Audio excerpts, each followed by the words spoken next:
Summer is fast approaching, and I think it's time we took a little bit of stress out of our lives, isn't it? With HelloFresh UK, you can get all the ingredients and inspiration you need to make your meal times and your cooking experience simpler than ever. HelloFresh provides a number of recipes and meals to make your life as easy as possible and also caters to a wide range of different dietary requirements. Use my special discount to get 50% off your first order plus 35% off the next three and 3 free gifts as well. What more could you ask for? Check out the discount link or the checkout code down in the description below. Well, after the relief in the last episode of knowing it wasn't going to be the most dramatic failure with England at this European Championships, we've now got even less pressure on us because regardless of what happens for the rest of this tournament, which we'll find out some of the answers today, we've got a job to start in July. Let's go and have a look at the offer.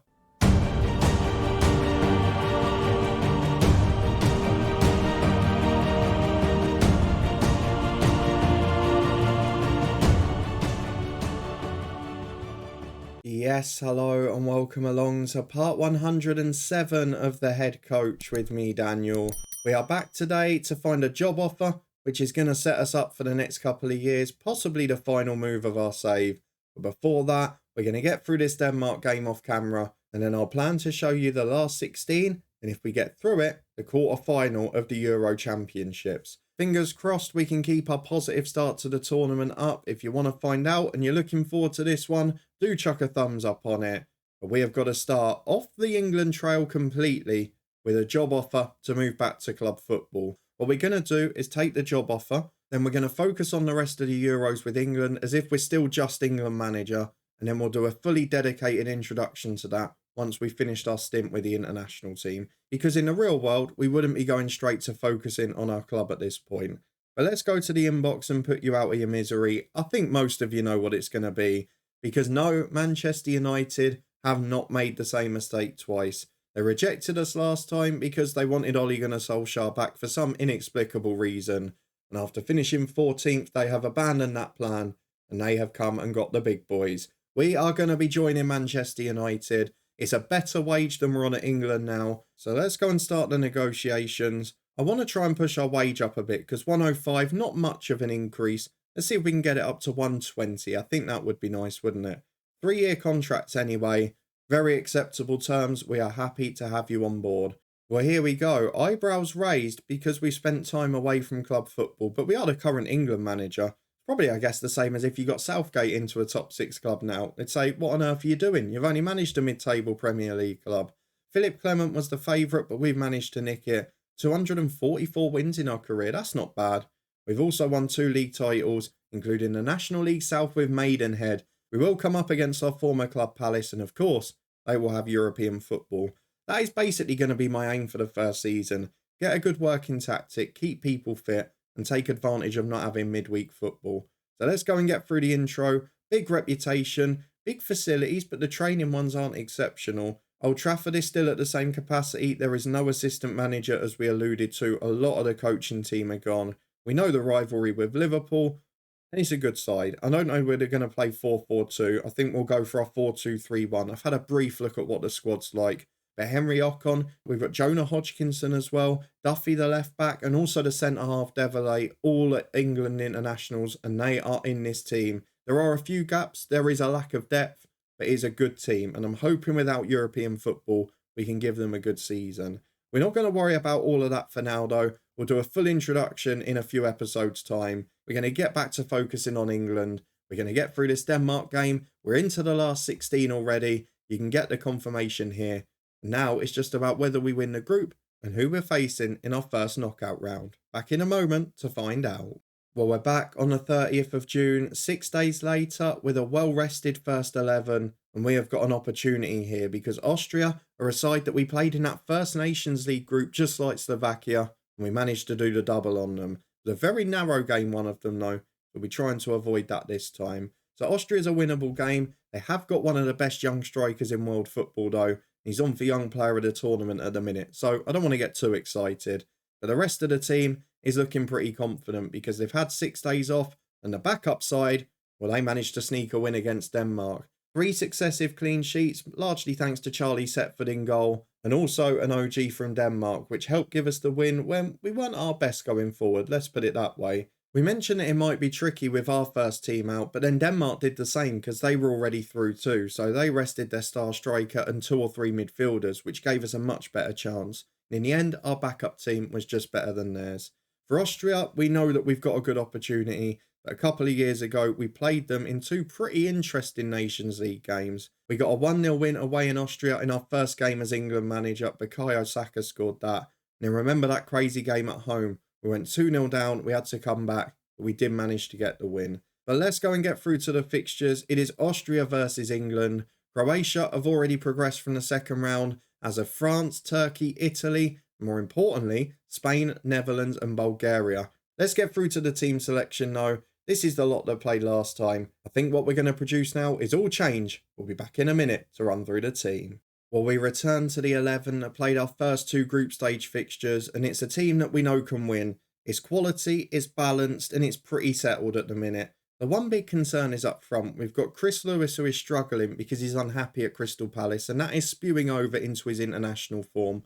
And we've also got Emre Tezgel in the worst form since we've been manager.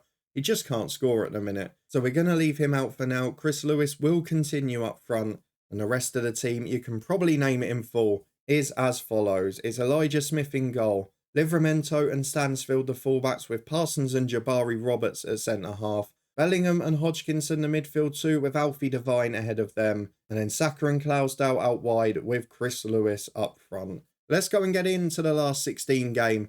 Please do not let us fall here. I know it doesn't matter from a job point of view now, but from a pride point, it certainly is important we reach the quarters. Well, here are the teams. It's a very experienced one for Austria still. That front three of Chukwuemeka, Wana and Demir, all pushing and above 30 now. It's a good side. It's a good squad. They've picked up a couple of injuries during the tournament. I think they've got 1 suspension and 1 injured, but they're managing to put a good side out. So let's say we expect this to be a good contest, and fingers crossed we will come out on the right side of it. It's a 4-2-3-1 for Austria, but they're playing with holding midfielders, so they've got a proper back 6. We've got to try and break it down. Not always been easy for us in this tournament. We've been good at the back, and hopefully, with our first 11 out, that will continue. I'm sure we've kiboshed it now as Bellingham nicks the ball in midfield. Chris Lewis picks it up, just 7 minutes gone. A few disjointed passes in that though, and in goes the long ball to Brandel. He must have been offside. Elijah Smith makes the save. The flag worryingly didn't go up, but we get away with it. As Wana comes down the left, Bellingham nicks it back. Klausdal finds Devine. Thankfully that knock Klausdal got last time wasn't too bad. Just missed the 1 game, obviously, against Denmark, which he was going to miss anyway. As that ball in's brilliant. Saka gets it on the rebound. Klausdal delivers to the back post. Lewis hits the woodwork. We mentioned it in the last episode, didn't we? How many times does that happen? But Bukayo Saka, just as he did in our first ever international management game, puts the rebound in. It's 1-0 against Austria. Let's hope we can keep it up now. If we keep our record of clean sheets going, well, we won't have to worry about this. We'll be through. But I wouldn't mind a second goal early on as Bellingham carries it over halfway. Looks like he's running with purpose today. Gives it to Klausdal and back to Stansfield. It's so strong on that right-hand side. As Roberts back into his centre-half partner Parsons. Little bit exposed back there if he loses it, but just plays in Livramento. Saka's running off him. He's been found as well. Into the box, 2 in the middle. Alfie Devine, he's at the post as well. I thought it might have been a foul on Lewis for the rebound. I was already celebrating that one, but Devine has missed. He hits the post. It's the woodwork again for England. I have never ever managed a side to have hit it more, but it doesn't matter now. Saka finally finds the back post with a corner, and Chris Lewis is there with a bullet header. It is 2-0. It is game over. And we are heading to the quarterfinals. I can assure you of that. Well, what we need now is this just to peter out into a very quiet game. But at the moment, Austria are in possession and looking to get forward. Wana holds the ball up for his centre-half. They'll look for those runs over the top. They're a very clever side, Austria, in fairness.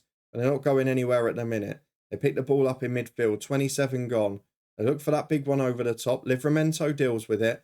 And the third goal, we can start thinking about who we're going to rest. But not like that. Parsons with an awful ball out from the back, and it's going to be game on, isn't it? No, it's not. To be fair, Livramento has saved his bacon there. It's brilliant defending from him to get back round. But Parsons, a little bit arrogant playing out from the back, and it almost cost us. So we're through at the other end. Chris Lewis released by Devine. Chris Lewis hits the post again. 3 times in 27 minutes.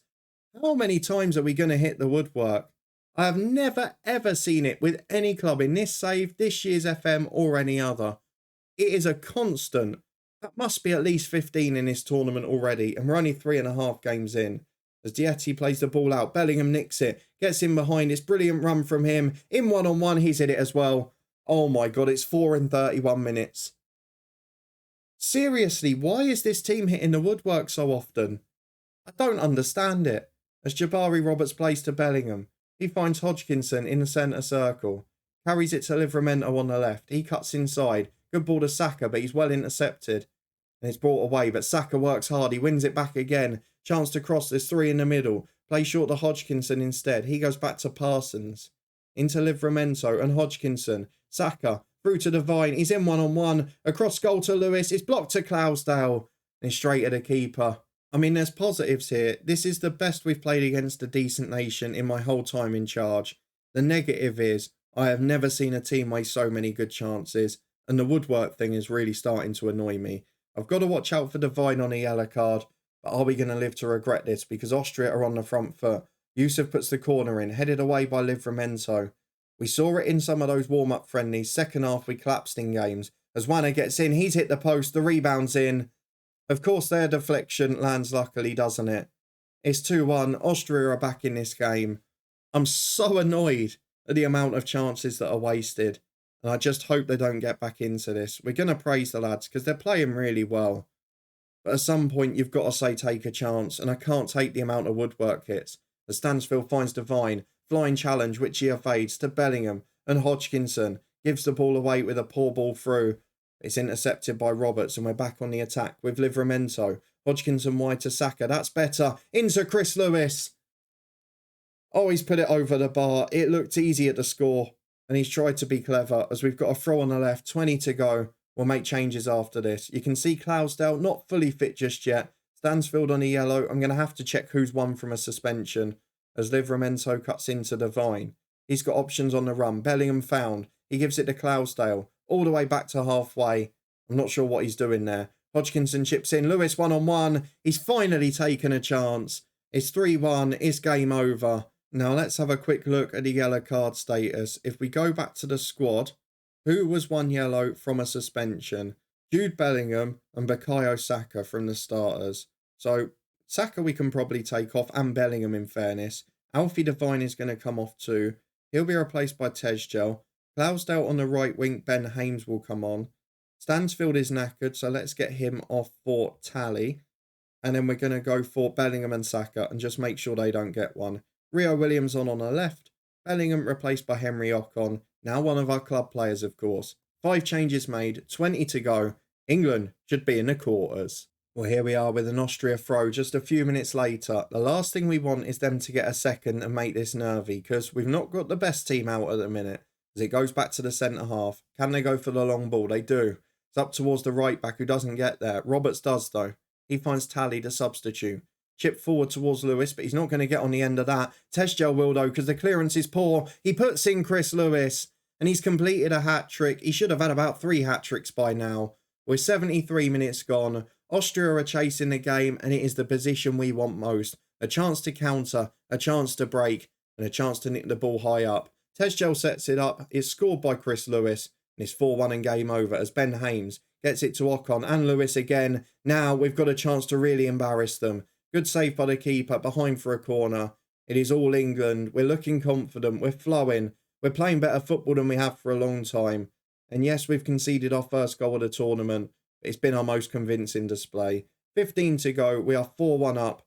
At the moment, it looks very comfortable. Well, when you look at the stats, in fairness, Austria have come back into this game second half, but I suppose they're going to have to start having shots from everywhere. They've not done anything clear-cut, and we've looked convincing still, as Hames picks it up on the right from another poor clearance. 3 in the middle, chance to cross, Rio Williams up, he's got his goal as well. Ben Hames assists Rio Williams, the 2 sub-wingers doing the job, and it is 5-1. It is an absolute hammering. It is a brilliant statement of intent. Let's see who we're going to be facing. Let's hope we avoid the big boys because, as you've said with England before, you beat the teams you expect, and when you get the big teams, you fall apart. Well, there's the confirmation. Thankfully, we've got another 6-day break, which is really beneficial for the fitness, but we will be playing Croatia. They've got a selection of those stars who are just holding on to, a bit like real life with your Modric, your Perisic, all of that lot. But then they've got some brilliant youngsters that are in the game as well. Kabraja, one of those as an example. I mean, they're still a very good Croatia team.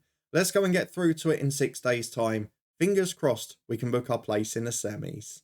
Well, here we go then. Time for the European Championships quarter-final. And I think we're the last of the 4 fixtures, are we? Yes, we are. France, Netherlands and Spain are all through. And we will be facing Spain if we win. We've got a few players on yellow cards, which is a bit of a concern. I'm not sure, though, that I can afford to take any risk with team selection. So we're going to start with the same 11. The only doubt was up front, but despite his many misses, Chris Lewis did get a hat-trick. I've probably got to keep him in. There's been a couple of signings at United, so I'm starting to get my eye drawn to that team. But let's hope we're not joining them tomorrow, because that'll mean we've failed in this one. As we're warned immediately to close down Kabraja, who is that brilliant midfielder, basically a reincarnation of Modric. Let's go and get through the dressing room. If you carry on your last performance, we'll be all right. We're finally getting a tune out the players. A lot of reaction, a lot of motivation from the dressing room. But are we going to get another performance? If we play like we did against Austria, we've got a very good chance and an even better one of wearing them down in the second half. But this is about a big game. We have got 75,000 fans in. We're in a quarter-final of a major tournament. And this is normally where it starts to go wrong for England. So it's a long clearance from Croatia. Headed away by Bellingham, but not far enough. Vidovic, the experienced man, picks it up, but it's one back for Livramento. Parsons finds Klausdale. He's got an overlap, instead gives it away. It's another feature, isn't it? The sloppy passes, as Saka does another one straight away. I mean, early on in games, I've just seen us give the ball away so much. It's a very weird thing, because these players are technically excellent. And here come Croatia with Gvardiol. One of those older heads still in. Good save, Vidovic's shot. And it's brilliant from Elijah Smith, in fairness. It should have been 1-0 Croatia. That's a glorious chance we've avoided. As Parsons has a free kick in the centre circle. Bit weird that we're playing in white with blue against blue, but here we go. Livramento with a big switch. Klausdale can run at his defender. Chance to get into the box, which he does. Brilliant move, and again, blazes that shot over the bar. It's become the common theme of this England team. Hit the bar or blaze it over the bar. Not much ending up in the back of the net, as it's been a pretty even game so far. It's been a lot more cagey than the Austria game was, and not getting that early goal makes a big impact as Kiani goes back to Sotalo, the centre-half, and Buden into midfield again here. They're keeping the ball well, and while we are keeping the playmaker off the ball, they are keeping it still, though Klausdale's nicked it there. Gets into the box on the right-hand side. The cutback is blocked and cleared by Sotalo. Vidovic will bring it away to Kabraja. This is the man we need to keep off it, because look at that ball. Put Simunic in. Livramento definitely fouled him. We get away with one. Parsons brings it away. End-to-end stuff the last couple of minutes. Saka takes on his man. Has another one in the shape of the fullback. Plays it into Devine. Referee, where's your penalty? Don't worry about it. Best advantage you've ever played. Completely ignore my screams for a penalty. And it's the right decision too. A superb advantage by the official. And Chris Lewis picks it up 8 yards out. He slots it into the corner. We're 1-0 up. And we would have had a penalty if not, so no complaints. They could have had a foul at the other end, which we did get away with. But we are 1-0. We're looking like we're pushing towards the semi-finals. I'm not confident we're just one in this game. As Devine gets the ball from Bellingham. Wouldn't mind a quick fire double here. Saka gets it on the left-hand side. Chance to cut back, but he takes too long. And he's dispossessed as they can counter. Simunic, the striker. Out to the right-hand side. The fullback's been skinned. Livramento beaten for the first time. And he is going to be given a foul this time. They're looking at VAR as to whether it's a penalty. It looked clearly outside the box to me, I've got to be honest. But we all know these animations and it might go wrong. No penalty. It's a free kick. He gets away without a yellow card as well. But Livramento, he's looking a bit ropey at the minute. Do not concede a goal from a set piece. There's enough big boys in there. To the back post, headed away by Stansfield. And Parsons gets there too. Excellent work. We've been the better side, but it hasn't been dominant enough for me to be completely comfortable. 5 minutes to go to the break, and at the moment, we'd have taken this at the start. 1-0 to England at half-time. A full house in. Lots of England fans making a trip to Germany. And at the moment, they're starting to believe. They're starting to feel we've got a semi-final on the way. But then we play one of those elite nations. And in the comments, that's where a lot of you have predicted it goes wrong. I'm talking like we're already there. It's 1-0 and Croatia have got a threat. We need to be careful. We're going to get to about 20 minutes to go. I think we will bring Livramento off though, because at the moment he's looking a bit ropey. He's on that yellow card. What can we do first, though, with Roberts to Clousdale? Giving the ball away again. He's had a poor match today. Satalo into midfield. A few tired legs up there. Alfie Devine struggling a bit as well. Started the tournament well, but he's fading away. There's Baturina on the right to Buden. I'm a bit worried about this, to be honest. Croatia looking good. Gianni gets it wide to Gavardio. We won't get 6 days off after this as well. You can be sure of that. I think we'll be playing in 3 or 4 as Vidovic curls one just wide.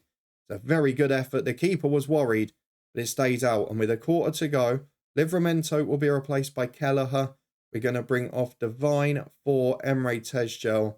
And we're going to bring off Clousdale for Ben Hames. Hodgkinson's not had the best game either. Saka struggling on the left wing. So let's make the final 2 changes. I'm going to go for Harvey Elliott rather than Rio Williams on the left. And Hodgkinson will be replaced by Henry Ocon. They are my changes for this one. 15 to go. It's only 1-0. And not taking those chances has again led to what will be a pretty nervy finish as Roberts finds Parsons. Big ball downfield. No short pass in there. Satalo gives it to Souza as Croatia will of course start to plough forward now. Parsons gets it intercepted though for Kelleher. Big ball downfield towards Lewis. Flicks down for Tezgel, who's in that 10 row again. Looks for the through ball towards Lewis, who chases the centre half and keeper. Almost a mix-up, but hang on. He's giving a penalty here. The defender did slide in fairness. I'm not sure he impeded Lewis much, and I'm not sure it changed the outcome. The keeper was going to get there, but a foul's a foul. And if he's brought him down with that sliding challenge, he will be booked and it will be a penalty. Did he go for the ball as well? Penalty awarded. Well, that's a Brucey bonus. Who's going to take this one? Are they going for the best taker? Or are they going for the man we normally pick? No, it's Harvey Elliott, the best taker. Into the bottom corner. That's why we brought on experience. Harvey Elliott has been a bit part of this tournament, but he's versatile, he's experienced, he's mentally strong, and he knows how to take a penalty. 2-0 to England. Here we come for the semi-finals, but we're going straight from the kickoff. Do not get excited yet. Vrancic picks the ball up for Satalo. He gets it into midfield. Uljanic, wide to the left-hand side. They're still piling forward here, Croatia. And we're going to give them a grandstand finish, aren't we? Brilliant work from Bellingham. Good interception. Switches to Elliott, but it's cleared. Zvonarek puts in his striker. They're through 1-on-1. It's wide of the post. We're going to drop to balance. We're going to slow this down. We'll praise the lads for their performance. With 10 to go, the semi-finals look like they're on the way. Well, there we go. The rest of the game just peters out without a highlight. It is a very convincing 2-0 win. There wasn't that much threat on our goal. One brilliant save from Elijah Smith early doors and a couple of shaky moments from Livramento. But the semi-finals are on the way. I think we've avoided any suspensions due to bookings as well. I'm a bit worried we won't have many people fit on Wednesday or Thursday. It can't be more than a few days away.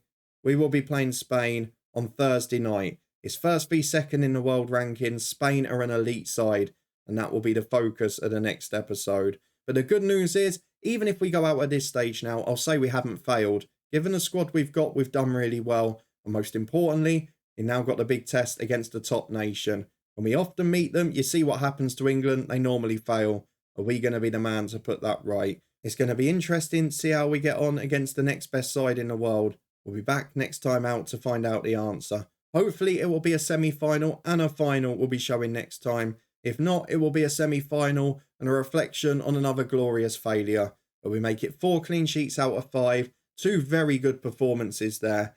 And albeit not against the best sides in the world, against pretty good nations, we've performed very well. If you did enjoy it, as well as seeing us get offered our job at Manchester United, then please do put a thumbs up on it. Let me know how you think we'll get on there next season, and do you think we beat Spain in the semis, first v second in the world rankings? We'll be back in a couple of days' time to see if we can make it a glorious finish with the England national team. Before that though, we're back with our Build a Nation tomorrow, hopefully more transfer news and some history in that one too. You can find yesterday's in the eye above, where we went a bit transfer man. We didn't really have the luckiest time of it. In addition to that, you can find a Twitch channel in the eye above. Come and check us out there. We're live pretty regularly. And a football podcast where we've got lots of talk from the EFL and National League playoffs. Come and find that one in the eye above. But a massive thank you for watching. A thank you to our brand partners as well. You can find the links to HelloFresh UK and NordVPN in the description. And I'll see you back here in 2 days' time as we head through the semi-final and hopefully the final of the Euros.